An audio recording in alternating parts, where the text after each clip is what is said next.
பகுதி 1. கடற்கரையில் ஒரு கனவு.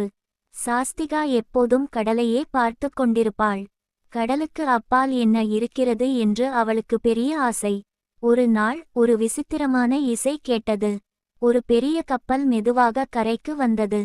அதிலிருந்து புகழ்பெற்ற மாலுமி பாப்பாய் இறங்கினார். பகுதி 2. அழைப்பு. பாப்பாய் தனது படகைச் சரிசெய்து கொண்டிருந்தார்.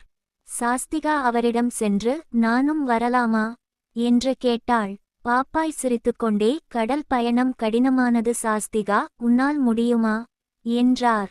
சாஸ்திகா தனது சிறிய கைகளை காட்டி, நான் தைரியமானவள் என்றாள். பகுதி 3. பயணத்தின் தொடக்கம்.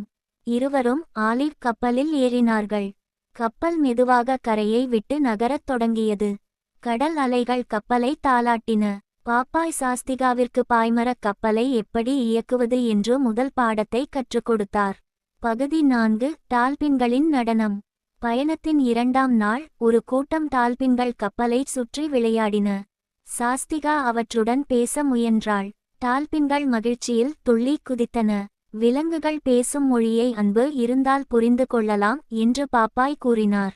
பகுதி 5. ஆபத்தில் ஒரு உயிர். திடீரென்று ஒரு பெரிய கடல் ஆமை சீ டர்ட்டில் நீந்த முடியாமல் தவிப்பதை பார்த்தனர். அதன் உடலில் கனமான மீன்பிடி வலைகள் மற்றும் பிளாஸ்டிக் கயிறுகள் சுற்றியிருந்தன. அது வலியில் அழுது கொண்டிருந்தது.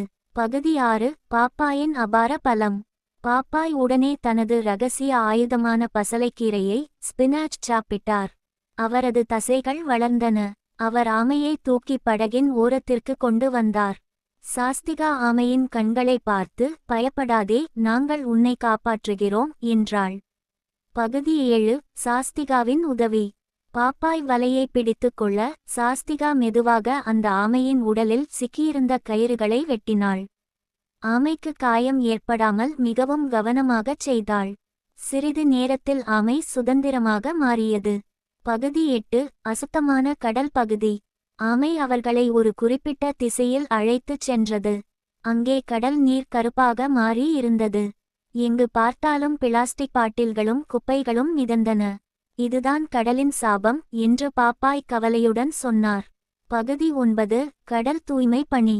சாஸ்திகா சும்மா இருக்கவில்லை. கப்பலில் இருந்த ஒரு பெரிய வலையை எடுத்து குப்பைகளைச் சேகரிக்கத் தொடங்கினாள்.